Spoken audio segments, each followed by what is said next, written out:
Olá!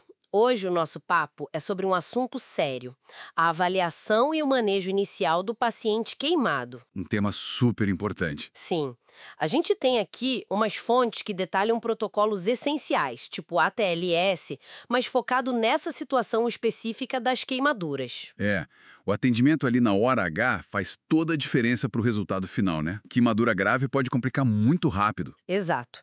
Pode levar à falência de múltiplos órgãos rapidinho.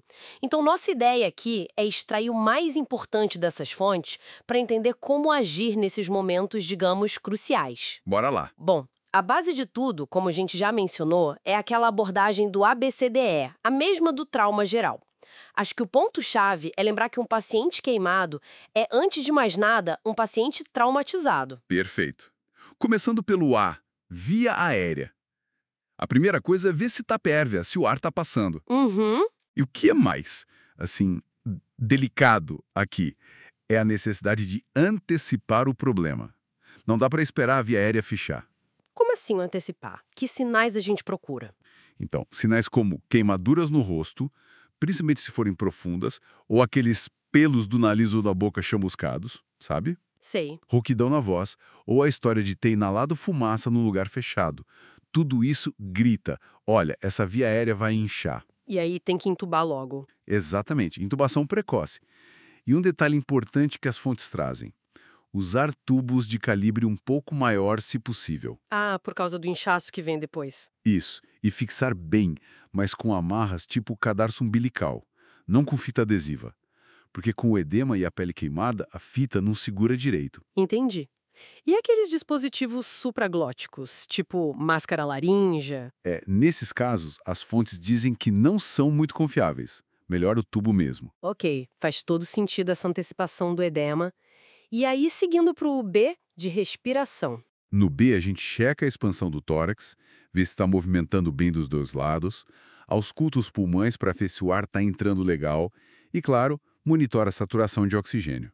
E se tiver suspeita de que inalou fumaça? Aí a indicação é clara. Oxigênio a 100%, em alto fluxo.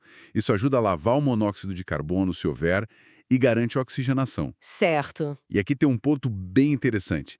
Aquelas queimaduras que dão a volta completa no tórax, as circunferenciais. Ah, sim, você mencionou isso. Elas podem restringir a respiração, né? Exato.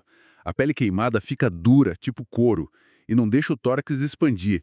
Funciona como uma cinta apertada. Só ficar muito atento a isso. E o que se faz nesses casos? Às vezes é preciso fazer um procedimento chamado escarotomia. Escarotomia. O que é isso exatamente? É um corte que se faz nessa pele queimada endurecida, a escara. Só na pele mesmo, não é profundo. Isso alivia a pressão e permite que o tórax volte a expandir ou que o sangue circule melhor num braço ou perna, por exemplo. Entendi. Parece crucial mesmo. E no C? De circulação. No seu, o foco é avaliar pulso, pressão arterial, ver como está a perfusão, a cor da pele, o tempo de enchimento capilar. O básico da avaliação de choque. Isso. E o ponto crítico aqui é conseguir logo acessos venosos calibrosos, preferencialmente dois, viu? Especialmente se a queimadura for grande, tipo mais de 20% da área corporal. Para que tanto acesso? Porque a perda de líquidos pela área queimada é imensa. A gente precisa repor esse volume rápido e em grande quantidade para evitar o choque hipovolêmico. E que tipo de soro se usa? Geralmente, soluções cristalóides balanceadas, como Ringer lactato ou Plasma Light. A quantidade inicial, bom, existem fórmulas para guiar, tipo a regra dos 10 para adultos que algumas fontes citam para facilitar no início. Regra dos 10. É uma simplificação, tipo 10 ml vezes o peso vezes a porcentagem de área queimada, para ter uma meta para as primeiras horas. Mas o mais importante é ajustar pelo xixi do paciente, pela diurese. Ah, monitorar a resposta, né? Exato. O objetivo em adultos é manter a diurese entre 30 e 50 ml por hora. Isso mostra que os rins estão recebendo sangue o suficiente. Se a pressão continuar baixa, mesmo com volume, aí entram os vasopressores. Mas essa reposição toda de líquido não tem risco também? Fico pensando no excesso de fluidos. Com certeza tem. É uma faca de dois gumes. Repor é vital para evitar o choque e a falência de órgãos, mas dar líquido demais também é perigoso. Pode causar o quê, por exemplo? Edema generalizado, piorar a função pulmonar e até causar síndromes compartimentais, que é quando o inchaço dentro de um músculo ou membro é tão grande que comprime os vasos e nervos ali. É um equilíbrio bem delicado mesmo. Ok, complicado. Passando para o D, então, incapacidade neurológica, ou disability. Isso. Aqui a gente avalia o nível de consciência. Pode usar uma escala simples como AVPU, alerta, responde à voz, responde à dor ou inconsciente, ou a escala de coma de Glasgow, que é mais detalhada. E se o paciente não estiver alerta? Aí temos que investigar o porquê. Não pode assumir que é só pela queimadura. Pode ser intoxicação por monóxido de carbono, que é comum em incêndios, ou hipóxia, ou até um traumatismo craniano junto, né? Um acidente associado. Certo. E, por último, o E, exposição e controle do ambiente. Não é? A primeira coisa é tirar toda a roupa, joias, tudo. Para duas coisas. Primeiro, parar o processo da queimadura se ainda houver algo quente em contato. E segundo, E segundo, para poder ver a extensão total das queimaduras. Avaliar direito. e depois de tirar a roupa? Se for queimadura por calor e for pequena, tipo até uns 5% da área do corpo, pode resfriar com água corrente em temperatura ambiente por uns 3 a 5 minutos. Água corrente, não gelo, né? Isso, importante. Nada de gelo ou água gelada. O frio excessivo pode piorar a lesão local e ainda causar hipotermia no paciente todo. Depois que interrompeu a queimadura, aí o foco muda. Tem que aquecer o paciente. Ah, para evitar hipotermia? Exato. Cobrir com lençóis limpos e secos, usar mantas térmicas, aquecer os soros que estão entrando na veia, manter o ambiente aquecido. A hipotermia é um grande problema no queimado. E queimadura química, muda alguma coisa? Muda sim. A lógica é diluir e remover o agente. Então é lavar muito com água corrente por bastante tempo, tipo 30 a 60 minutos. Mas antes de lavar, se o químico for em pó, tem que escovar para tirar o excesso sólido primeiro. Entendi. Muita água, então. Bom, depois de passar por todo o ABCDE, qual o próximo passo? Aí vem o que a gente chama de avaliação secundária. É quando se tem um pouco mais de tempo para acolher a história completa do que aconteceu, como foi o acidente, Detalhes do mecanismo, né? isso, e calcular a área corporal queimada com mais precisão. Aí a gente usa a regra dos 9 ou, em crianças principalmente, a tabela de Lund-Brauder, que é mais detalhada. E além disso, Pedir exames de sangue, urina, talvez uma radiografia se tiver suspeita de outras lesões e, algo fundamental, cuidar da dor. As fontes são unânimes em dizer que a dor da queimadura é excruciante. imagino.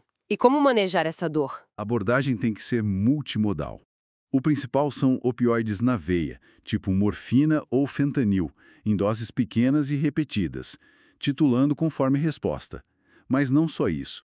Usa paracetamol como base, talvez anti-inflamatório se não houver contraindicação, e pode entrar adjuvantes, como gabapentinoides para dor neuropática ou até cetamina em doses baixas. E fora remédio. Sim, intervenções não farmacológicas também ajudam. Coisas como distrair o paciente, música, até realidade virtual têm mostrado benefício em alguns estudos para procedimentos dolorosos como troca de curativo. Interessante. E o cuidado inicial com a ferida em si? Limpeza suave com soro fisiológico morno.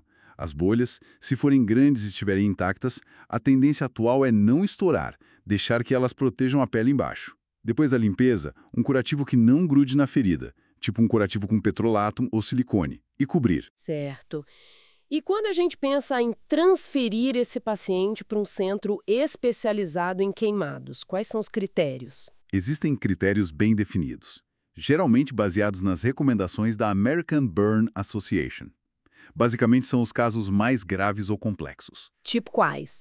Queimaduras de segundo grau que peguem mais de 10% da área corporal, qualquer queimadura de terceiro grau, não importa o tamanho, Ok. queimaduras em áreas que a gente chama de críticas, rosto, mãos, pés, genitais, períneo ou sobre grandes articulações. Uhum. Lesões circunferenciais, aquelas que dão a volta no membro ou no tronco. Lesão por inalação, confirmada ou suspeita. Queimaduras elétricas de alta voltagem ou químicas extensas. E também tem a ver com o paciente, né? Sim. Crianças, idosos ou pacientes que já tinham outras doenças graves antes da queimadura, todos esses casos se beneficiam muito do tratamento num centro especializado. E a recomendação é: identificou um desses critérios?